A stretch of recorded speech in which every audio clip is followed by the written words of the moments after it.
Conmemoraciones emblemáticas 2021.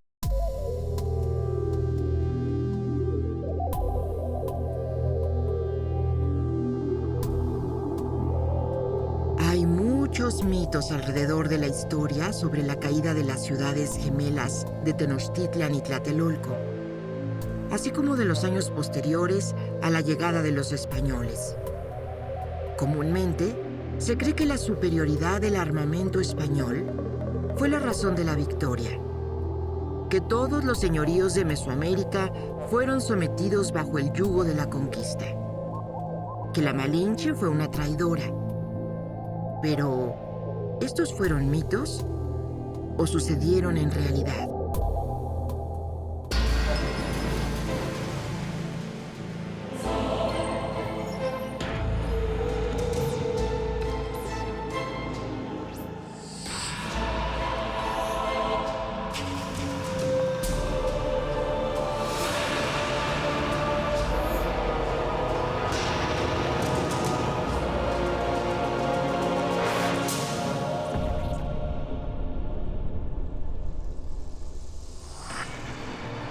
De acuerdo con las últimas investigaciones, las principales causas de la caída de las ciudades de Tenochtitlan y Tlatelolco tiene que ver con cuestiones psicológicas, económico-políticas, militares y de salud, como la epidemia de viruela que se desató entre los indígenas causando una gran cantidad de muertes. Sabemos que, una vez más, Cortés no hubiera logrado lo que logró desde la perspectiva militar sin el contingente de gran cantidad de tropas indígenas que, como decimos, no solamente formaron parte de combatientes como tal, sino estratégicamente brindaron armamento, sanidad, entre otros aspectos. Entonces, en efecto, creo que ahora podemos empezar a equilibrar más las cosas.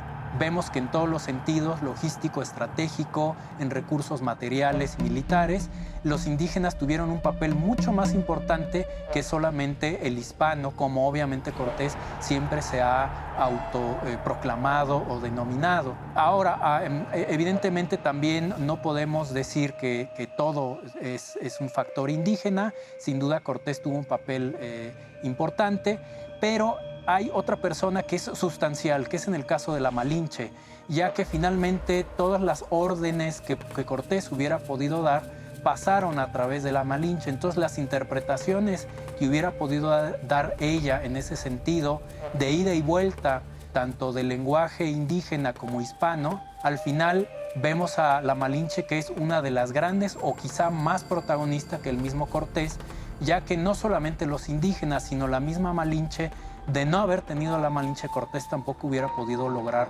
lo que logró. Creo que es indispensable ya darle el verdadero crédito de los conquistadores indígenas, como los mismos tlaxcaltecas también se hicieron ver en el caso del lienzo de Tlaxcala, pero tratando también de evitar solo darle el crédito a los tlaxcaltecas, sino fue un gran número muy heterogéneo de grupos indígenas, incluso de los mismos que formaban parte originalmente de la Xcantlatoloyan, como el caso de Texcoco, que también tiene un papel sustancial.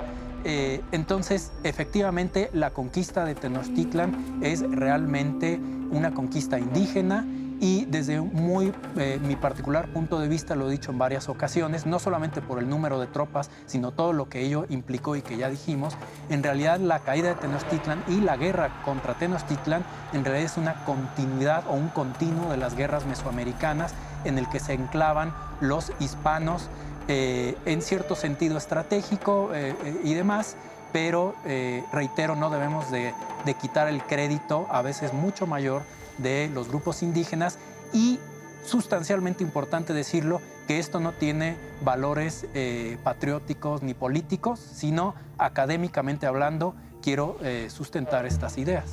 A veces se ha dicho que los indígenas que ayudaron a los españoles a conquistar, o que más bien yo diría, los indígenas que conquistaron junto con los españoles a los mexicas, son traidores. Esta afirmación es equivocada en un sentido y puede tener algo de razón en otro sentido. En primer lugar, es equivocada porque no existía en el siglo XVI nada que se pareciera a una nación mexicana o a una patria compartida. Y entonces era imposible que los tlaxcaltecas, los texcocanos, la gente de Chalco, la gente de Huejotzingo, todos los pueblos que se aliaron a los españoles traicionaran a nadie porque no había nada que traicionar. Esos pueblos eran pueblos independientes y la obligación de sus gobernantes era velar por los intereses de su propio pueblo, no de los vecinos, no de los mexicas, no de los otros pueblos. Y entonces estos gobernantes vieron con razón que les convenía más los españoles que los mexicas y los apoyaron.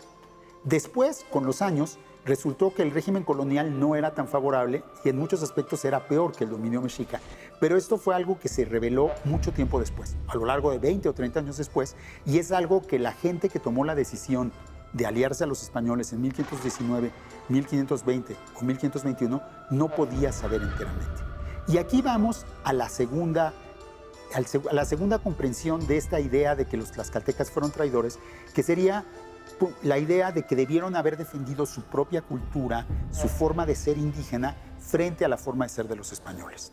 Esta objeción pues tiene un poco más de peso porque históricamente digamos que los aliados indígenas ayudaron a los españoles a vencer a los mexicas y luego los españoles se aprovecharon de esa victoria para dominar a todos los indígenas, incluidos a los aliados.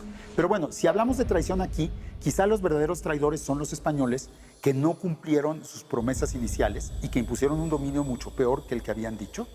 Entonces, más bien, podríamos decir que los españoles traicionaron a sus aliados indígenas, pero aún ahí habría cierta duda, porque en realidad los españoles siempre pensaron que ellos eran los únicos que mandaban y nunca dudaron que ellos iban a mandar sobre los indios.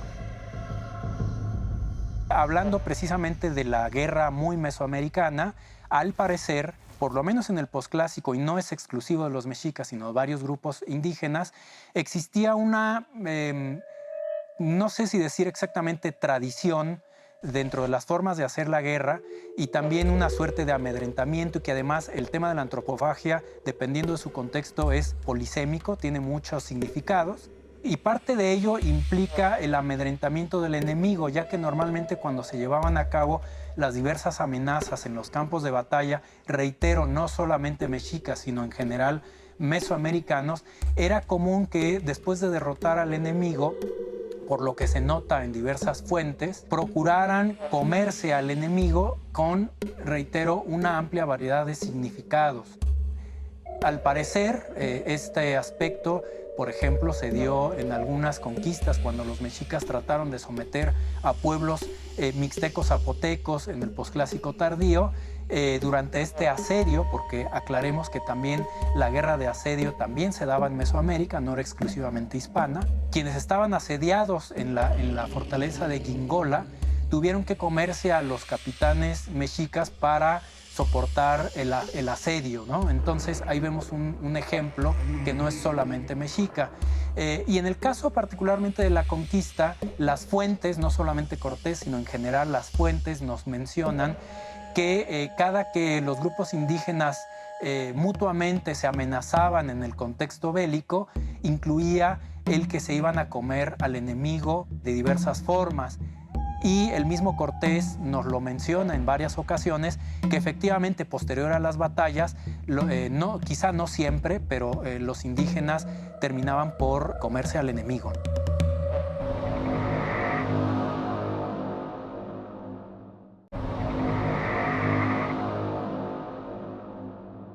Otro de los mitos que envuelven el relato sobre el choque entre estos dos mundos es el que habla sobre el tesoro de Moctezuma. Revisar las fuentes es sumamente importante para luego poder tomar una opinión o posicionarte y hacer propuestas de qué es lo que pasó realmente. Si yo utilizo a Fernando de Alba Izlizóchitl, cronista de Texcoco, pues voy a tener una historia reelaborada a partir de diversos relatos y además de elucubraciones del propio cronista. Si reviso los testigos oculares, las fuentes tampoco son idénticas, pero coinciden más o menos. Entonces esto pasa con el tormento de Cuauhtémoc. Una vez que Cuauhtémoc es prisionero de los españoles, Cortés aparentemente no lo tiene realmente prisionero, lo deja ir y venir. Bueno, seguro que lo tenía bajo control, pero no estaba prisionero en una cárcel. Y Entonces, lo que estaba revisando en las fuentes es que Cortés no menciona nada del tormento, simplemente dice que toman el tesoro, el oro y la plata, y se la reparten. Díaz del Castillo es el que comienza a decir que el tormento se le da porque se quiere buscar el oro, porque había muy poco. Sí se había encontrado, pero era muy poco. Entonces se planea darle tormento a Cuauhtémoc y al señor de Tacuba, Tetlepanquetzatzin, que siempre están los dos juntos. El famoso tesoro perdido de Moctezuma ha creado muchísimas leyendas y en particular tiene que ver con quizá los deseos actuales. A veces pensamos que en las zonas arqueológicas hay tesoros escondidos y eso tiene que ver, pues, por supuesto, con un ansia de enriquecimiento inmediato prácticamente, pero que no necesariamente es tan cierto. Por supuesto, los españoles algo de lo que buscaban era enriquecerse de manera, pues, prácticamente inmediata o cuando menos ver satisfechos sus esfuerzos a la hora de dejar su patria, su casa y arriesgar, pues, prácticamente sus vidas frente a una sociedad que, pues, prácticamente nunca se dejó conquistar como fueron los mexicas. Y en el caso del oro, tiene dos episodios. Por una parte, sabemos que Cortés, el lugar donde estaba alojado de 1519 a 1520, encuentra una cámara donde había varios objetos, entre ellos había piezas de oro u objetos adornados con algunos accesorios de oro, y además le pide a Moctezuma que algunos de los tributarios de sus pueblos que le llevaban a Moctezuma cada mes el tributo, le entregaran oro. Entonces Cortés se hace de un botín muy importante que distribuye entre sus soldados y durante la noche triste le reparte a todos por igual. De hecho, él separa un porcentaje que se le tenía que dar a la corona, separa el porcentaje que le pertenecía a él como líder de la expedición y también para pagar todos la empresa que había empezado, y por otra parte pues le tiene que pagar a sus soldados. Entonces esa precisamente Bernal Díaz del Castillo lo recuerda muy bien, porque dentro de esta mentalidad cristiana donde precisamente pues es uno de los famosos pecados capitales, la codicia, es lo que va a hacer que muchos españoles mueran esa noche, la famosa noche triste, porque el peso del oro a la hora de echar a correr, cuando los mexicas descubren la huida, es lo que les va a hacer casi imposible que logren saltar las calzadas mexicas y va a hacer que se hundan en el lago. Entonces mucha gente muere ahogada precisamente por el peso que llevaban de oro. Cuando ocurre la conquista en 1521, muchos de los españoles, por supuesto, estaban esperando recuperar ese oro que habían perdido un año antes. Entonces, la primera cosa que le preguntan a Cuauhtémoc una vez que es derrotado y que se lo presentan a Cortés, después de esas palabras tan maravillosas que el doctor Eduardo Matos siempre se encarga de subrayar entre el encuentro de este gobernante vencido contra el soldado vencedor, lo primero que le pregunta a Cortés por intermediación de Malinche es ¿dónde está el oro? ¿Dónde quedó ese oro que perdimos durante la noche triste? Y lo que Cuauhtémoc le dice es que ese oro se perdió. Obviamente Cortés no está de acuerdo, le entregan una cantidad de oro que tenían, pero Cortés sabía que eso no era ni la 10ª parte de lo que él había perdido en ese momento, y pues la desesperación y también pues algunos intentos de sublevación de los propios, imagínense, pues los soldados era lo que estaban esperando después de tantos meses de una cruenta batalla, poder tener otra vez este premio, y cuando se enteran que ya no hay premio, pues comienza a haber una serie de murmuraciones al interior del ejército de Cortés, y es Alderete, uno de los tesoreros que estaban en el ejército de Cortés, quien decide someter a Cuauhtémoc y a los otros tlatoques, es decir, a los otros gobernantes, a una tortura para que les puedan confesar dónde está el oro. Es ahí que es la famosa escena donde sabemos que a Cuauhtémoc le queman los pies, y lo han retratado muchas veces, es un tema que les ha gustado mucho a los artistas, pero no necesariamente es como lo pintan. A veces vemos la fogata y los pies y el Cuauhtémoc prácticamente yaciendo, cuando lo que sabemos es que le sumergieron las manos y los pies en aceite y les prendieron fuego, que es algo muy diferente y tiene heridas las heridas que le causan son muy distintas clínicamente, y lo que ocurrió fue que Cuauhtémoc nunca confesó dónde estaba. Por ahí dice que lo aventó a la laguna. De hecho, muchos españoles se lanzan a hacer a nadar en el lago tratando de rescatar el oro, pero no encontraron absolutamente nada. Y todas las crónicas coinciden en que Cuauhtémoc soportó la tortura de forma pues prácticamente estoica.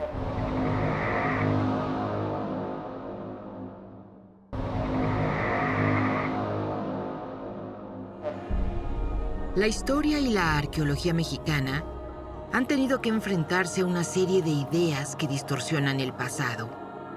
Algunas de estas ideas vienen incluso desde la enseñanza primaria. Por eso es importante desmitificarlas a través de la divulgación de las nuevas investigaciones fundamentadas con base en documentos antiguos, como los códices y las crónicas.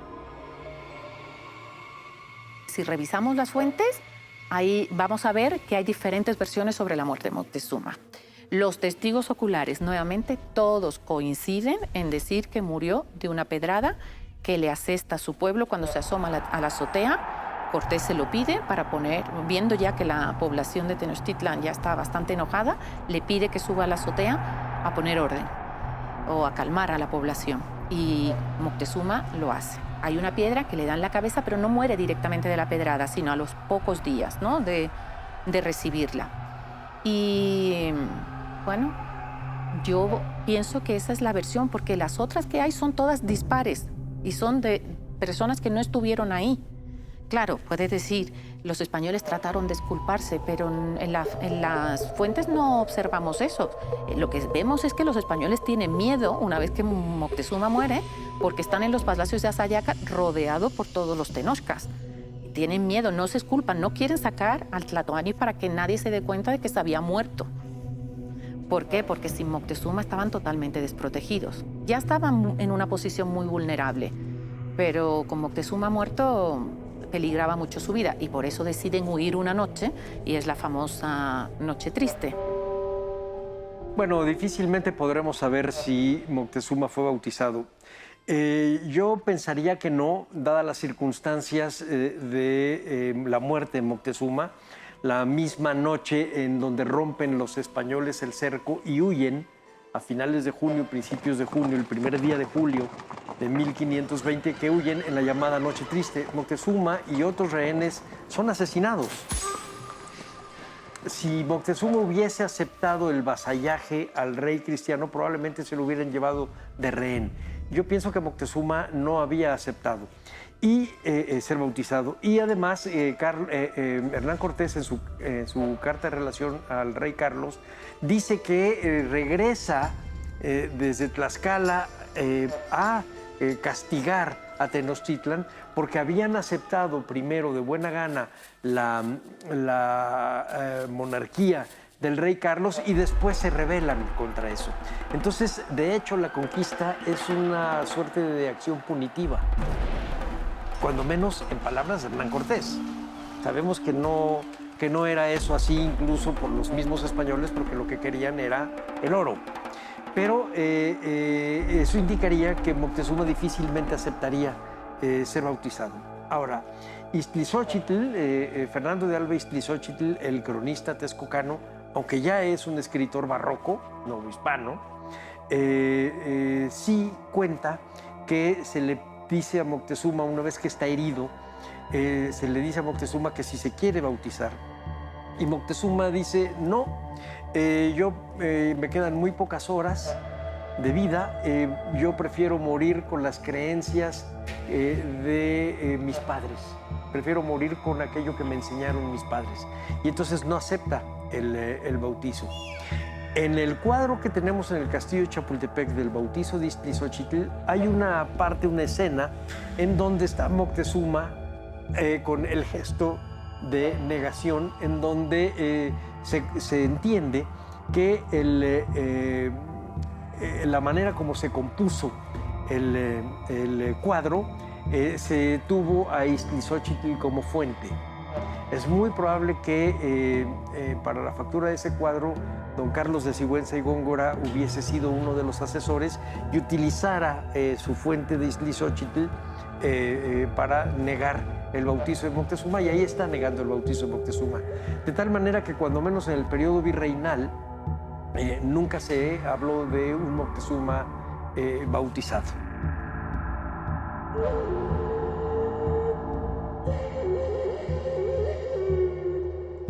Como todos los católicos, se piensa que el mundo tiene un día último, el día de la ira de Dios.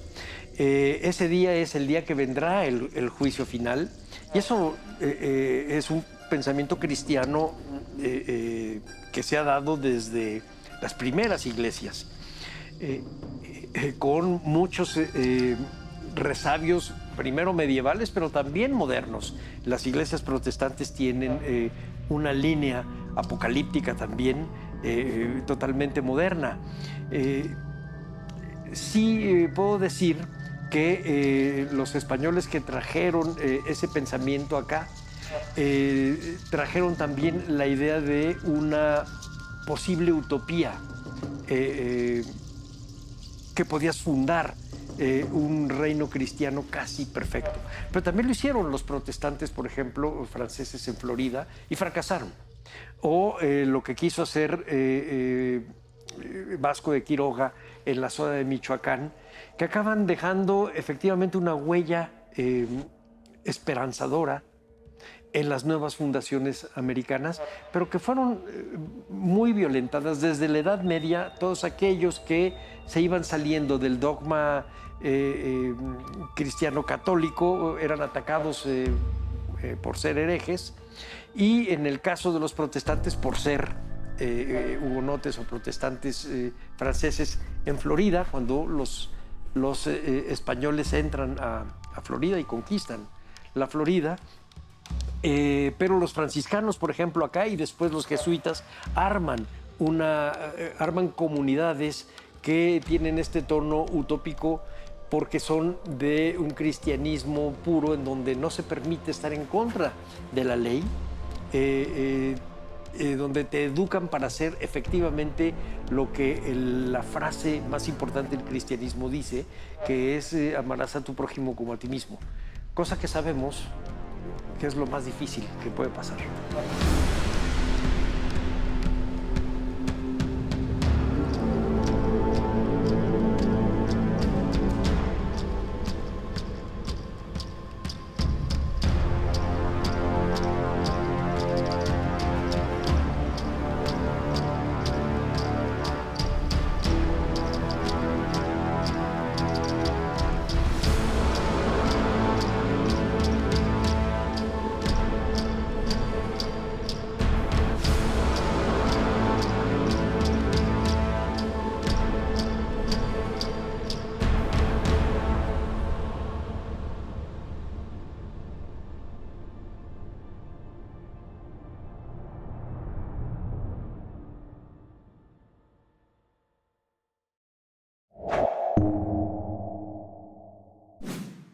Gobierno de México.